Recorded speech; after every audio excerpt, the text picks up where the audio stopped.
주의 성령이 내게 임하셨으니. 히브리서 12장 1절에서 3절 우리 다 같이 찾으시는 대로 같이 봉독할게요. 히브리서 12장 1절에서 3절 시작. 이러므로 우리에게 구름같이 둘러싼 허다한 증인들이 있으니 모든 무거운 것과 얽매이기 쉬운 죄를 벗어버리고 인내로써 우리 앞에 당한 경주를 하며 믿음의 주여 또 온전하게 하시는 이인 예수를 바라보자. 그는 그 앞에 있는 기쁨을 위하여 십자가를 참으사 부끄러움을 개의치 아니하시더니 하나님 보좌 우편에 앉으셨느니라. 너희가 피곤하여 낙심하지 않게 하여 죄인들이 같이 자기에게 거역한 일을 참으신 일을 생각하라. 우린 지난주에 계속 그 신앙이라는 것은 믿음의 경주라고 분명히 정의를 내렸습니다. 그래서 우리는 선한 경주를 지금 하고 있는 것이, 그래서 임수길 집사님하고 저하고도 직분은 틀리지만 경주를 하고 있는 것입니다. 저와 또 임동열 형제님도 경주를 서로 하고 있는 것이에요. 이 신앙 경주를 할 때 가장 중요한 것이 뭐냐 하면 목표입니다. 목표 설정이에요. 왜 교회를 다니는지에 대한 목표 설정이죠. 오늘도 왜 예배를 드렸는지에 대한 목표 설정이죠. 근데 성경은 우리가 목표를 어떻게 잡도록 되어 있냐 하면 바로 예수 그리스도를 바라보도록 그렇게 잡혀 있어요. 아무튼 이 목표를 잃지 않고 바라보는 이 한 가지가 신앙의 경주에서 가장 중요합니다. 가장 중요해요. 아무리 열심히 뛰고 아무리 노력을 했어도 이단을 바라보면서 이단 교주에게 사로잡혀서 뭐 아침 새벽부터 일어나서 밤늦게까지 헌신을 다해도 그건 목표가 잘못되기 때문에 망하는 것이. 우리는 이 눈을 우리 주 예수 그리스도에게로부터 떼지 않는 한 우리는 여전히 믿음의 경주를 바르게 달리고 있는 것입니다. 우리가 잘 알듯이 마라톤 선수는 끊임없이 골인 지점을 바라보고 열심히 뜁니다. 오늘 우리 이중원 전도사님 가정 이제 새로운 인생을 달려갈 텐데요. 제일 중요한 건 목표입니다. 목표예요. 내가 왜 이 길을 달리는가? 그거를 절대로 하나님께서 깊은 감동 가운데 주신 목표가 생기면 그걸 죽는 그날까지 놓치시면 안 돼요. 저는 미국에서 한국으로 올 때 세 가지의 목표를 마음속에 나름대로 정돈하고 왔어요. 그 세 가지는 교회, 그 다음에 그리고 성경 공부, 그리고 이 기독교 내용에 대한 복음적인 출판입니다. 이 세 가지 가지고 왔어요. 그래서 그것을 계속 지금 진행하고 있는 중입니다. 목표의식이 되게 중요해요. 대부분의 사람들이 신앙에 실패하는 이유는 믿음의 마라톤을 경주하면서 목표의식을 잃기 때문입니다. 그래서 체험이 목표였다가 막 체험 갔다가 이거 가니까 아무것도 없네. 뭐 또 지식을 열심히 해서 지식 쫙 아무것도 없네. 이 목표가 잘못돼가지고 이리저리 하다가 그리고서 방황하면서 실패하는 그런 인생들이 있어요. 사실 신앙의 목표가 주 예수 그리스도가 아닌 다른 것일 때 그 경주는 반드시 실패하게 되어 있습니다. 만일 신앙의 목표가 돈이면 목사님 신앙의 목표가 돈인 사람 있습니까? 돈인 사람 엄청나게 많죠. 형통신학을 믿는 것은 돈입니다. 세상에서 잘 되는 거예요. 세상에서 이생의 자랑 잘 되기 위해서 교회 다니는 거죠. 세상 사람들은 자기 노력으로 하는데 우리는 소위 하나님께로부터 복받아서 노력 없이 잘 되고자 하는 것이 교회를 나오는 동기를 가진 목표의식을 가질 때가 되게 많죠. 그래서 교회 다니는 목표가 돈인 사람들도 있어요. 신앙의 목표가 돈이면 그 경주는 엉뚱한 곳으로 달릴 것이, 신앙의 목표가 자녀들의 출세이면 그 또한 이상한 달리기가 될 것입니다. 어떤 사람은 환상적인 종교 체험을 신앙의 목표로 삼습니다. 신사도 운동에 빠지면요 비행기 타고 다니면서 그 집에 쫓아다닙니다. 왜? 맛을 봤거든. 그 뒤집어지는 맛을 봤거든요. 저는 그 맛을 한 번도 못 받아. 그래서 아마 유혹이 전혀 없는 것 같아요. 근데 제가 알고 있는 장로님이 그 맛을 보고 돌아왔어요. 근데 놀라운 것은 그 맛을 보고 돌아온 다음에 신앙생활이 시시해서 못해요. 일반 교회에서 재미없어요. 그리고 가서 글로 갑니다. 맛보러 가는 거예요. 무슨 맛입니까? 제가 물어봤어요. 20분 동안 푹 이발소에서 마사지 받으면서 자다 깨는 거하고 똑같아 그러더라고. 아니 집회 다니면서 그걸 받으러 다니는 거예요. 체험. 그러나 그들은 결국 악령에 사로잡히게 될 것입니다. 우리의 믿음의 목표는 반드시 주 예수 그리스도에 대해요. 오직 그분만이 우리 신앙의 전부가 되어야 합니다. 그분을 영화롭게 하고 그분을 드러내는 것, 그리스도와 하나님의 영광을 나타내는 것, 그러기 위해서 우리에게 가장 요구되는 성경의 목표가 있으니 바로 그리스도의 형상을 닮는 거예요. 우리가 그리스도의 형상을 닮을 때 하나님은 영원토록 가장 사랑하시는 분이 계시는데 그분은 주 예수 그리스도입니다. 하나님의 아들이에요. 근데 그분의 생명과 형상이 우리 속에 성장될 때 하나님은 우리를 너무나 사랑할 수밖에 없도록 돼 있어요. 그래서 우리는 이 그리스도를 닮아가는 목표를 갖고 있어요. 그 목표는 뭐냐면 그리스도를 영화롭게 하기 위해서, 하나님을 영광스럽게 하기 위해서.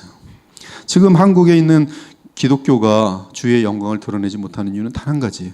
그리스도의 형상을 담고 있지 못해서 그래요.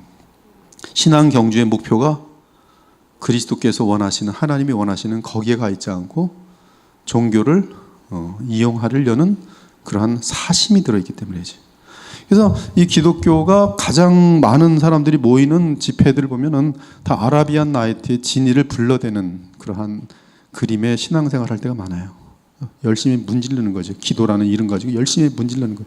근데 문지르는 내용은 목표는 뭐냐면 거룩이 거룩함이 절대 아닙니다. 내가 원하는 것을 더 많이 얻기 위해서 문지르는 거예요. 기도라는 이름으로 문지르는 거예요. 비나이다 하나님께 비나이다. 방법만 틀린 거예요. 그러나 계속 비는 거예요. 하나님 지성이면 감천이라고 기도 철야 기도도 하고 아침에도 기도하고 밤에도 기도하고 하면 하나님께서 항복하시겠지. 그래서 하나님을 항복시키기 위해서 기도하죠. 왜? 내가 원하는 것을 반드시 성취해내기 위해서. 이 목표가 잘못된 거예요.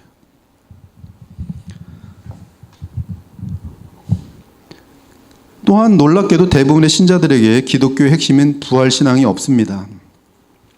이 말은 영원한 나라에 대한 지식도 없고 갈급함도 없다는 말이에요. 이는 신앙생활에 있어서 목표가 없음을 단적으로 보여주는 예입니다.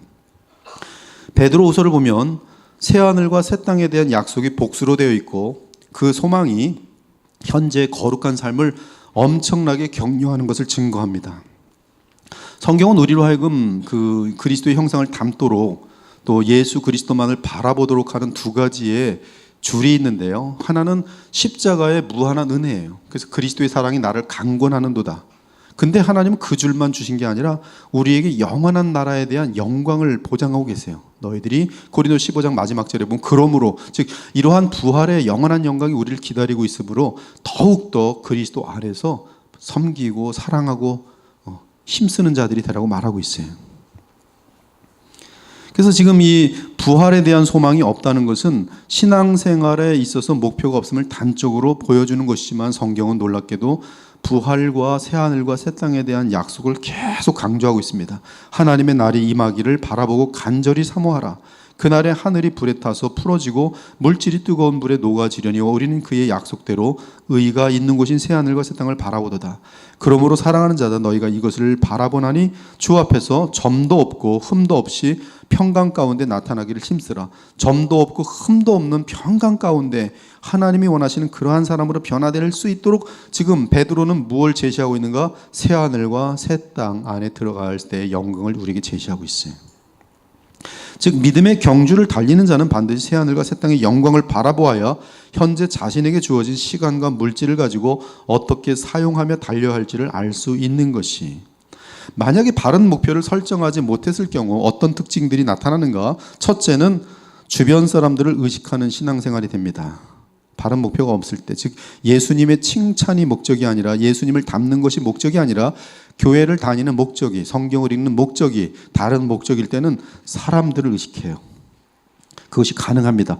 여러분 사람들을 의식해서 성경 얼마든지 읽을 수 있어요. 이번에 성경 1등 해야지.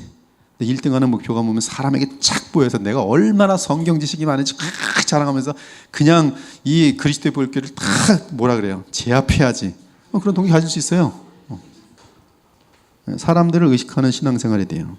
그러면 위선과 판단이라는 함정에 빠져 허우적거리며 한 발자국도 앞으로 나가지 못합니다. 예를 들어 목표 의식이 없는 신앙생활은 자꾸 다른 사람의 눈을 의식하게 됩니다. 기도할 때도 사람들을 의식해요. 혼자 있을 땐 기도 안 하는데 사람들이 좀 모이는 듯 하면 갑자기 기도를 막 하는 거죠. 근데 이 기도하는 게 뭐예요? 하나님 기도하는 게 아니라 저 사람들이 나의 기도하는 모습을 보고 있으면 나를 굉장히 신앙 있는 것처럼 보겠지 하면서 계속 이루고 있는 거죠. 그런 사람들이 있습니까? 너무 많죠. 성경을 보는 것도 사람을 의식해서 보고 봉사할 때도 사람을 의식해, 즉 자기 나름대로의 분명한 목표가 없으니 사람들의 눈치를 보는 것입니다. 성경은 이러한 신앙을 위선이라고 하지요.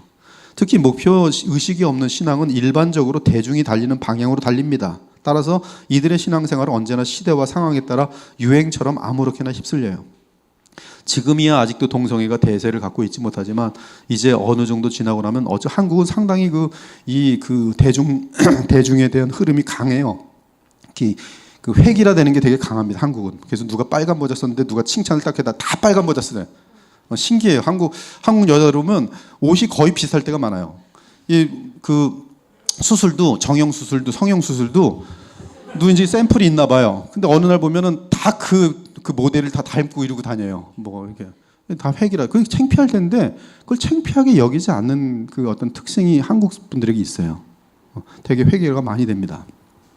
근데 지금 이제 동성애라는 것이 문화적으로 지금 한국 사람들이 거부하지만 사실 한 10년이나 20년으로 가면 한국에서는 그 동성애라는 것은 얼굴도 내몰지 못했어요. 제가 대학 다닐 때 제 친구가 얼굴이 빨개져갖고 아침에 왔어요. 그러니까 이태원이라는 데를 태어나 처음 한번 가본 거예요. 근데 저한테 어저께 거길 갔었는데 옆에 어떤 그 덩치 큰 여자가 커피를 달라 그러는데, 아니 맥주를 달라 그러는데 남자 목소리가 났어. 자기가 소스라쳐갖고 뛰쳐나왔대요. 무서워 죽겠다고. 그게 1985년이에요. 85년도. 근데 지금은 지금 뭐 기독교에서도 조차 이건 뭐 동성애는 뭐 마이너리티인데 하나님의 사랑으로 우리가 그들 용납해야 되고, 이제 교회는 이제 앞으로 그런 사람들이 목사로 들어올 거고 교단은 그것을 지금 승인하고 있어요. 미국에서는 70% 이상이 동성애를 승인한 상태입니다. 한국도 그리 멀지 않았어요. 근데 그때 이 목표가 없는 사람들은 대중이 흘러가니까 일로 가는 거죠. 대중이 이걸 믿어. 대중이 믿으니까 맞겠지. 하나님의 말씀에 대한 정확한 분명한 가치가 없는 것이죠.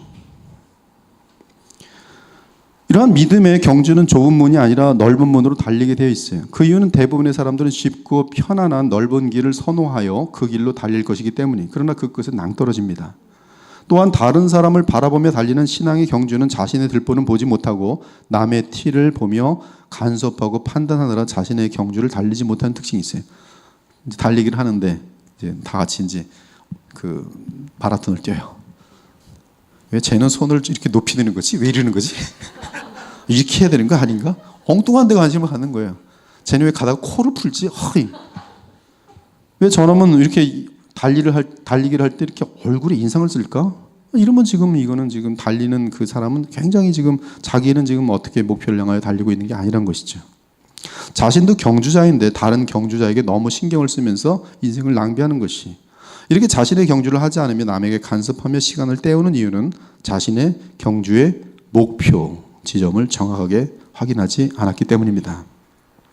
둘째, 목표의식이 없는 신앙은 극복해야 할 장애물이 나타나면 포기합니다. 좌절하며 실패하는 경주자들은 장애물의 부정적인 면에 집착하게 되면서 경주를 포기하고 그 자리에 주저앉습니다. 마라톤 선수가 경주를 하면서 길이 험하다, 경사가 왜 이렇게 급해, 길이 너무 좁아, 날씨가 추워, 습기가 많아 등등 온갖 불평과 원망을 말하면서 주춤거린다면 마라톤에 실패할 수밖에 없지요. 그러나 항상 고린 지점을 믿음의 눈으로 바라보는 사람은 아무리 많은 난관이 있더라도 원망이나 탄식, 불평 대신에 주님과 함께 그 장애물을 이겨내면서 계속 인내로 믿음의 경주를 달릴 것이, 인생을 가는 동안 믿음의 마라톤 경주를 달리면서 험하고 어려운 길이 눈앞에 보일지라도 원망하거나 불평해서는 안 됩니다. 그 대신 계속적으로 예수 그리스도만을 목표로 바라보며 적극적인 믿음의 태도를 가지고 인내로 믿음의 경주를 완주해야 될 거예요. 이 목표의식이 정확한 사람에게 가장 특이한 특징은 뭐냐면 인내입니다. 인내. 뚜렷한 목표의식이기 때문에 인내하는 것이. 제가 이것은 이제 어린이 그 어린이들에게 설교한 내용 중에 하나인데요. 여러분들이 그냥 기억하시면 재밌을 것 같아요. 어떤 소년이 겨울에 시골 할아버지 집에 놀러 갔어요. 눈이 하얗게 쌓인 어느 날 아침에 소년과 할아버지는 산으로 산책을 나갔습니다. 할아버지가 소년에게 시합을 청했어요. 너와 내가 5분을 걸어서 누가 더 똑바로 걷는지 시합하자. 소년은 온 힘을 다해서 자신의 발을 보며 똑바로 걸었어요. 그는 어떻게 생각했냐면 결코 뒤뚱거리는 할아버지에게 지지 않을 것이라고 확신했습니다. 그러나 5분 후에 각자 걸은 길을 돌아보니까 할아버지가 걸어온 발걸음은 일자로 똑바른데요. 이 소년의 걸음은 삐뚤빼뚤 엉망이었어요. 그래서 소년이 할아버지에게 묻습니다. 어떻게 할아버지는 힘도 없는데 그렇게 똑바로 걸을 수 있었나요? 할아버지가 대답하죠. 되게 중요한 대답하죠. 얘야, 너는 네 발을 보고 걸었지만 나는 저 산 위에 있는 소나무를 바라보고 걸었다. 목표가 정확하면 걸음도 정확해요. 여러분 왜 교회에 다니는지, 그것이 하나님께서 인정하시는 목표인지 그걸 점검하는 게 제일 중요합니다. 제일 중요해요. 그리고 그것이 하나님 앞에서 100% 확인됐으면 호흡 마치는 그날까지 바꾸지 않으면 되는 거예요. 그 목표를 달리면 돼요. 바울이 사명을 받은 거지요. 그게 사명이에요. 사명이에요. 이와 같이 우리의 믿음의 경주에서 목표가 정확할 때 우리의 신앙은 올바를 수밖에 없습니다. 다시 1절을 보니까 믿음의 경주를 달리는 자에게 반드시 필요한 것은 인내라고 말합니다. 마라톤은 아무리 전반에 열심히 잘 뛰어도 후반에 지쳐서 뒤로 처진다면 아무런 의미가 없어요. 지금은 여러분들 마라톤 대회 나가본 적이 있는지 모르겠어요. 저는 나가봤어요. 회사 연구소에서도 마라톤 대회가 있어서 대전에서 마라톤 나가봤고, 인천에서도 또 마라톤 대회가 있어서 마라톤에도 나가보고 그랬었는데요. 근데 마라톤을 뛰어보면 항상 특이한, 항상 있는 현상이 있어요. 그거 뭔지 아십니까? 땅 하면 평 나가는 사람이 있어요. 얼마나 빨리 나가는지 몰라요. 그래서 남들은 천천히 뛰는데 혼자서 저까지 가요. 근데 한 5분이나 10분 지나면 저기 길에 이렇게 앉아 있어요. 힘 조절을 안 해가지고 굉장히 재밌습니다. 예. 그래서 예수님은 먼저 된 자로서 나중되고 나중된 자로서 먼저 된 자가 많다고 말씀하신 거예요. 근데 믿음의 경주가 정말 그렇습니다. 제가 지금 보면은 청년 때 믿음이 너무 좋아 보일 것 같은 분들이 있었는데 보면 엉뚱한 데가 있어요. 신천지로도 가 있고 믿음이 그냥 다 있어가지고 세상으로 간 사람도 있고, 또 교회를 섬기면서도 보면 저 사람은 참 믿음이 되게 오래가고 훌륭할 것이다. 너무 잘하니까 교회에서. 근데 먼 날 보면은 딴 데가 있어요. 전혀 신앙도 다 팔아버리고. 그리고 오히려 믿음이 대단히 없어 보일 것 같은 사람이 또 한 10년 후에 보면 너무나 믿음이 진실하고 깊어져 있는 사람이 있어요. 그래서 성경 말씀은 참 어떻게 맞는지, 어떤 분도 저 사람은 참 먼저 되는 것 같더니 나중돼 있어요. 우리는 이 믿음의 마라톤을 한결같이 잘 뛰어야 됩니다. 처음 시작할 때 잘 뛰었다고 해도 후반 인생에 뒤처질 수가 있어요. 거꾸로 처음에 제대로 못 뛰었어도 후반에 성실히 뛰면 잘 뛸 수 있어요. 우리는 우리의 후반 인생을 더 열심히 뛰고 잘 달리면 더 좋습니다. 시작은 멋있었는데 끝이 제대로 안 되면 그것은 성경의 실패로 봐요. 그러나 처음이 아무리 여러 가지 죄악이 있고 부족함이 있어도 끝이 예수님 안에서 맞춰지면 성공으로 봐요. 끝이 어떻게 끝나는가가 되게 중요해요. 이단은 어디가 틀린 거예요? 시작은 굉장히 멋있는 것 같은데 끝이 이단이에요. 끝이 달라요. 예수님의 영광이 아니에요. 그러므로 우리는 지금 포기해서도 안 되고요. 또 자만해서도 안 돼요. 언제부터 잘 뛰면 돼요? 지금부터 잘 뛰면 돼요. 지금 질문 드릴게요. 여러분들은 왜 뛰고 있습니까? 열심히들 뛰어. 너 왜 뛰냐? 네가 뛰니까 뛰지. 넌 왜 뛰어? 네가 뛰니까 뛰지. 아무것도 없는. 근데 목적지를 보니까 낭떠러지야. 낭떠러지를 향해 서로 뛰고 있는 거야.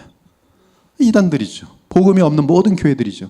여러분, 교회라는 데가 얼마나 많은 희생을 요구합니까? 얼마나 많은 시간을 빼앗아갑니까? 얼마나 많은 돈을 착취합니까? 얼마나 많은 사람들이 관심을 갖고 있습니까? 근데 끝이 낭떠러진 곳이 얼마나 많은지 아세요? 그래서 끝에 가서 이게 뭐야? 인생 끝났어요. 그래서 이 정말 진실하고 바른 목표예요, 목표. 그런 바른 목표로 이끌어가는 곳에 같이 있는 것은 너무나 아름다워요. 뛰어요. 너 어디 뛰어요? 저기 목표 보이잖아. 목표 뭐지? 우리 주 예수 그리스도. 넌 어디요? 네가 목표 가르쳐줘서 나도 이제 저거 보고 뛰어. 그들은 큰 그런 공동체를 형성하면서 다 같이 도착해요. 어디예요? 하나님의 나라예요. 하나님의 나라 들어왔더니 다 와 있어. 아마 여기 대부분 사람들 다시 만날 겁니다. 다 하나님 나라에서. 왜? 목표가 정확하게 맞으니까. 이 목표가 제일 중요해요. 목표가 제일 중요합니다. 목표가 제일 중요해요. 딴 거 별로 중요하지 않아요. 열심 중요하지 않아요. 열심 있어야 돼요. 목표가 바르고 열심을 내면 그건 금상첨화죠. 여러분 목표를 재설정하세요. 나는 왜 오늘도 교회 와서 하루 종일 10시 정도부터 와서 4시까지 앉아 있는가? 왜 앉아 있습니까? 스테바나 목사님 설교 들으면 재미있어서요. 그럼 재미없으면 재미와고 하면 안 돼요. 왜 왔습니까? 답이 정확히 나와야 돼요. 예수 그리스도를 더욱 알아가고 예수 그리스도를 닮아가고 하나님의 영광이 되기 위해서, 주님이 원하시는 하나님 나라를 확장하기 위해서, 오늘도 내게 맡겨진 일을 성실히 감당하기 위해서 오늘도 이 자리에 와서 또 말씀을 듣고 함께 공동체에서 노력하고 하나가 되는 게 정확한 목표가 있어야 돼요. 그래서 우리가 이러한 그 남은 경주를 끝나지 않았으니까요, 지금부터 뛰셔도 돼요. 10년밖에 안 남고 뛴 사람들도 있어요. 평생 불신자로 살다가 한 60 정도의 예수님을 알게 됐는데 딱 보니까 인생이 다 지난 거예요. 근데 늦었습니까? 늦지 않았어요. 하나님께서는 그때부터 그에게 함께 해주시면은 10년 신앙생활하고 주님 품에 가도 그 10년이 너무너무 주님을 향하여 진실할 때는 영원히 그 흔적이 남아요. 제가 아스왈드 챔버스라는 분의 그 책을 이제 번역을 쭉 해왔고 했는데, 이분의 사역 기간이 굉장히 짧아요. 한 7년밖에 안 됩니다. 목회 사역이. 근데 그 7년의 목회 사역이 이 전쟁 속에서 절망과 좌절을 있는 사람들에게 복음을 주기 위해 쓴 글들인데요. 그러니까 동일하게 좌절과 절망 속에 있는 사람들은 챔버스의 글을 읽으면 확확 살아나요. 왜? 대상이 완전히 죽음, 자살 앞에 있었던 사람들을 위해 쓴 거기 때문에 그걸 보는 사람들은 확 일어나요. 그 효력이 워낙 강하니까 전 세계적으로 챔버스가 남겨놓은 책들은 꼭 그러한 사람들에게 딱 만나기만 하면 싹 일어나는 거예요. 왜? 그 짧은 기간이지만 하나님께 귀하게 쓰임받는 거예요. 여러분들의 삶은 늦지 않았어요. 예수님의 공생애는 몇 년? 겨우 3년이에요. 그러나 성령께서 함께 하시고 그의 사역은 순수했기 때문에 그 3년의 공생애가 영원한 의미를 남겨놓은 것이 늦지 않았어요. 1년 있어도 1년만 내가 주님을 위해 산다 할지라도 진심으로 주님을 위해 1년을 달린다면 그 1년의 달림이 여러분에게 영원한 보람과 영광을 가져다 줄 것이에요. 달리기를 포기하지 마십시오. 마라톤을 죽는 그날까지 믿음의 경주를 달려가십시오. 여러분에게 무엇이 예비되어 있어요? 네, 다 같이 한번 외칩시다. 무엇이 예비되어 있어요? 네, 자신들 없나 봐요. 여러분에게 면류관이 예비되어 있어요. 크게 한번 제가 질문할게 크게 답변합니다. 여러분에게 무엇이 예비되어 있어요? 면류관 자신들이 아직도 없나 봐. 나는 면류관 받을 자신이 없나 봐요. 그러지 마시고 지금부터 달리면 된다니까요. 지금부터 힘있게 달리시고 바르게 달리시고 법대로 달리시면, 지금부터라도 달리시면 저와 여러분 모두에게 면류관이 준비되어 있을 것입니다. 기도하고 마치겠습니다. 하나님 감사합니다. 저희들에게 믿음의 경주를 달릴 수 있도록 우리를 불쌍히 여겨주시고 경주에 초대해 주심을 감사합니다. 이 경주가 얼마나 영광스러운 경주인지, 얼마나 영원한 영광을 우리에게 줄 수 있는 경주인지, 또 면류관이 우리에게 달려있는 경주인지를 알게 하시니 감사합니다. 저희들 단 한 번의 이 경주에 낙오하지 않게 하시고 또 너무 늦다고 생각하지 말게 하시고 언제든지 다시 새로운 마음 가지고 오늘도 힘있게 달려서 주님께서 우리를 안아주실 때 영광의 면류관도 함께 받을 수 있는 귀한 주의 성도들로 인도하여 주시옵소서. 오늘도 돌아가는 발걸음에 성령의 충만함으로 가득 차게 하셔서 감사와 사랑과 겸손함과 감사의 눈물이 저희들 모두에게 넘치게 하여 주시옵소서. 오늘 주신 말씀처럼 우리의 인생의 목표, 또 신앙의 목표가 무엇인지 다시 한번 점검하고 그 목표를 위해서 평생 달릴 수 있는 저희들 모두가 되게 하여 주시옵소서. 살아계신 우리 주 예수 그리스도 이름으로 기도합니다. 아멘.